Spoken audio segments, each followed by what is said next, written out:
ಎಲ್ಲರಿಗೂ ನಮಸ್ಕಾರ. ನೀವು ನೋಡ್ತಿದ್ದೀರಾ ಸ್ಟಡಿ ಕಾರ್ನರ್ ಇನ್ ಕನ್ನಡ ಯೂಟ್ಯೂಬ್ ಚಾನಲ್.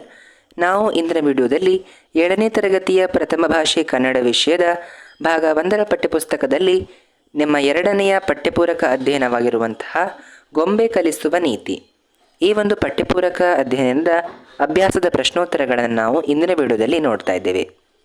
ಬನ್ನಿ, ಹಾಗಿದ್ರೆ ಇವತ್ತಿನ ವಿಡಿಯೋನ ಶುರು ಮಾಡೋಣ. ಅದಕ್ಕೂ ಮೊದಲು ನೀವೇನಾದರೂ ಹೊಸಬರಾಗಿದ್ದರೆ ದಯವಿಟ್ಟು ನಮ್ಮ ಚಾನಲ್ನ ಸಬ್ಸ್ಕ್ರೈಬ್ ಆಗಿ, ಹಾಗೆ ನಿಮಗೆ ನೀವಿನ್ನು ಈ ಮೊದಲು ಹಾಕಿದಂತಹ ಪಾಠ ಪದ್ಯಗಳ ಪ್ರಶ್ನೋತ್ತರಗಳನ್ನು ಇನ್ನೂ ನೋಡಿಲ್ಲ ಅಂತ ಆದರೆ ದಯವಿಟ್ಟು ನಮ್ಮ ಚಾನಲ್ಗೆ ಹೋಗಿ ಅದನ್ನು ವೀಕ್ಷಿಸಿ ಅಂತ ಹೇಳ್ತಾ ಬನ್ನಿ ಶುರು ಮಾಡೋಣ. ನೋಡಿ, ಅಭ್ಯಾಸಗಳು. ಅದರಲ್ಲಿ ಏನು ಕೊಟ್ಟಿದ್ದಾರೆ?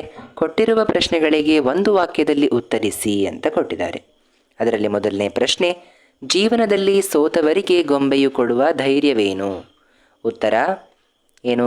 ಜೀವನದಲ್ಲಿ ಸೋತವರಿಗೆ ಗೊಂಬೆ ಕೊಡುವ ಧೈರ್ಯ ಯಾವುದು? ಸೋತು ತಲೆಯ ಬಾಗಬಾರದು.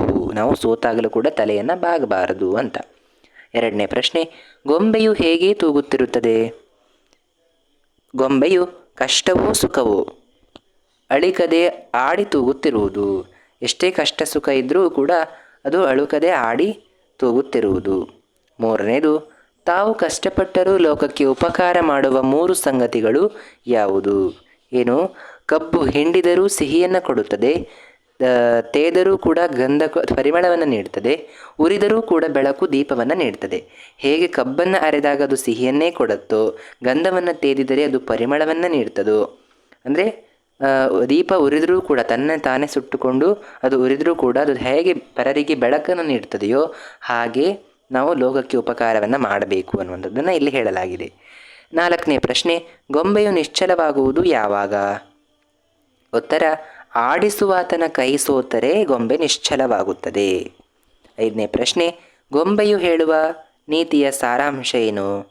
ಉತ್ತರ, ಎಂದಿಗೂ ಗೊಂಬೆ ಹೀಗೆ ನಗುತ್ತಾ ನಲಿಯುತ್ತಾ ಇರುವುದು. ಯಾವಾಗಲೂ ಕೂಡ ನಮ್ಮ ಜೀವನದಲ್ಲಿ ನಾವು ನಗುತ್ತಾ ನಲಿಯುತ್ತಾ ಇರಬೇಕು ಅನ್ನುವಂಥದ್ದನ್ನು ಆ ಒಂದು ಗೊಂಬೆ ಹೇಳ್ತದೆ. ಇದಿಷ್ಟಾಗಿತ್ತು ನಿಮ್ಮ ಭಾಗ 1ರ ಕೊನೆಯ ಪಠ್ಯಪೂರಕ ಅಧ್ಯಯನ ಗೊಂಬೆ ಹೇಳುವ ನೀತಿ ಎನ್ನುವಂಥದ್ದು. ಇದರ ಪ್ರಶ್ನೋತ್ತರಗಳನ್ನು ನಾವು ಇಂದಿನ ವಿಡಿಯೋದಲ್ಲಿ ಡಿಸ್ಕಸ್ ಮಾಡಿದ್ದೇವೆ. ಇದು ನಿಮಗೆ ಇಷ್ಟ ಆಗಿತ್ತು ಅಂದರೆ ದಯವಿಟ್ಟು ಸಬ್ಸ್ಕ್ರೈಬ್ ಮಾಡಿ, ಶೇರ್ ಮಾಡಿ, ಲೈಕ್ ಮಾಡಿ ಅಂತ ಹೇಳ್ತಾ ಸಿಗೋಣ ಮುಂದಿನ ವಿಡಿಯೋದಲ್ಲಿ. ಅಲ್ಲಿಯವರೆಗೂ ಧನ್ಯವಾದಗಳು. Thank you for watching. Bye bye.